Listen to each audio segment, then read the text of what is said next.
Design is all around us. You look up, you see a fan, that is design. You look down, you see a marbled or a wooden floor, that is design. And just like that, everything around us is a form of design. Setting the context for designing is important. In design, the product we create depends upon the intent and the situation that requires us to approach a problem in a certain way.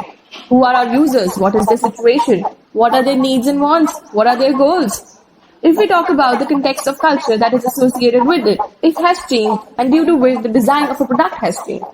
Today, we have a very minimalistic culture where we try to combine things and make them as functional as we can. The functional benefit helps us to make a difference in a way a product works. But emotional benefit helps us go a long way by adding more value to it. Humans are emotional beings. We make decisions on our gut level more than we like to admit. The emotion we experience is the result of the functional benefit. For example, the functional benefit that Amazon Prime owns is the speed of delivery among its internet retailers, which is followed by an emotional benefit which makes people feel instant gratification and the feeling of power for getting something so quickly. Now, due to these both reasons, people prefer Amazon Prime over its other competitors. The significance for design lies in its ability to fulfill the demands, whether aesthetic, teleological, or semiotic. By aesthetic, it is broadly understood as it is sensory and beauty value that is concerned with the judgment of visual taste. The design has a functional as well as some purpose. In theoretical terms, ability of design to fulfill the function or the purpose is called the teleology of a design. Apart from above two, there is one more aspect of design called the content or the meaning of design that can be broadly called as the semiotic value of design. Aesthetics of design.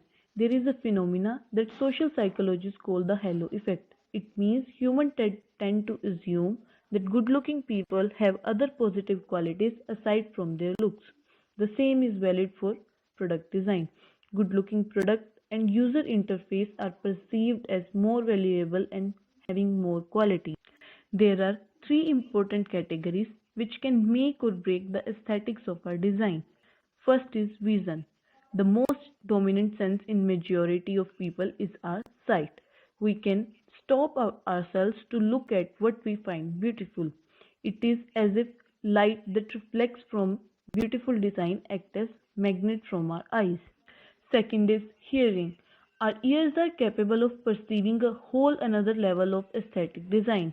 The ability to hear how your car engine works, how digital product notifies you of new messages, and etc. This is the power of sound aesthetics. Third is touch. Skin is the largest organ in human body. It also helps us experience aesthetics. Material aesthetics are especially important for physical products. Just remember the last time you were buying clothes and feeling their texture, or when you were checking the latest phone and feeling the frame material. Sometimes people make their buying decisions only based on the material aesthetics. Powerful stuff is this material aesthetics.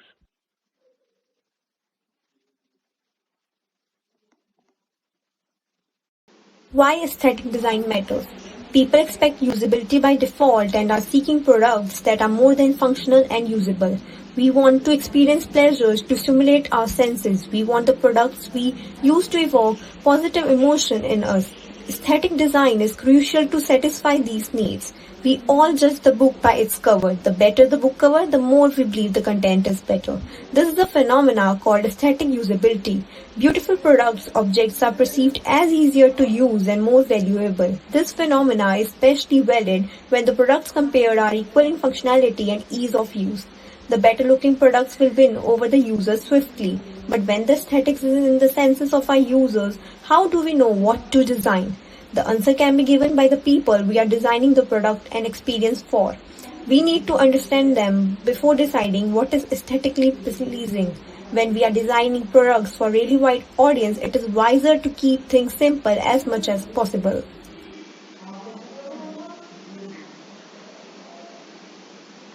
There are four important pleasure aspects that we need to consider when we want our design to be aesthetically pleasing. First one is psychical pleasure. Psychical pleasure is derived mostly from touch, smell, and taste. Think of designing handheld products, computer devices, VR set, even a normal pen.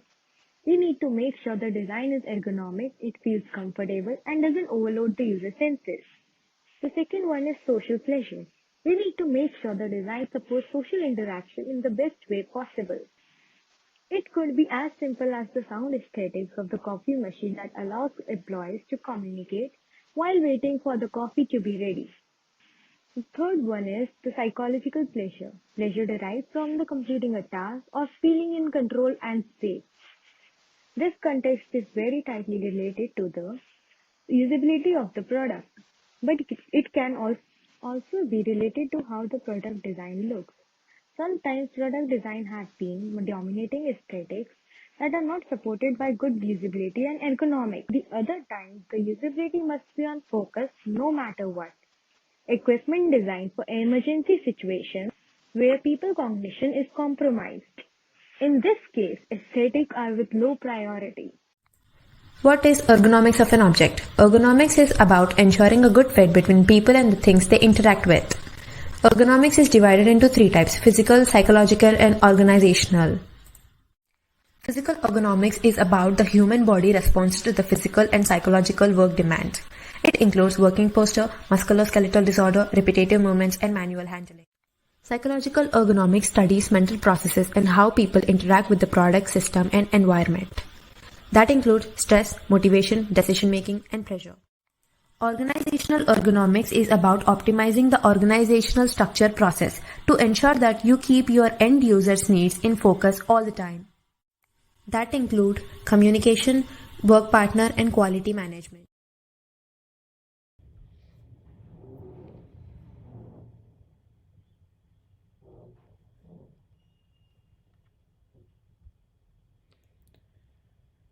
It is basically the interactions among people and their other elements. For example, if we talk about phone, then the ergonomics would be the area of contact with the phone screen, which is our fingertip. It also includes understanding the different ways of handling a product. If we hold a phone in different ways, and then marking the areas of interaction while holding it. It is now that we know that how we hold a phone, we can mark the areas, and we can have better designs to make it more comfortable for our user. Once we know the handling of the product and now have improved the design, it will help us get more user-centered products. User-centered product would be like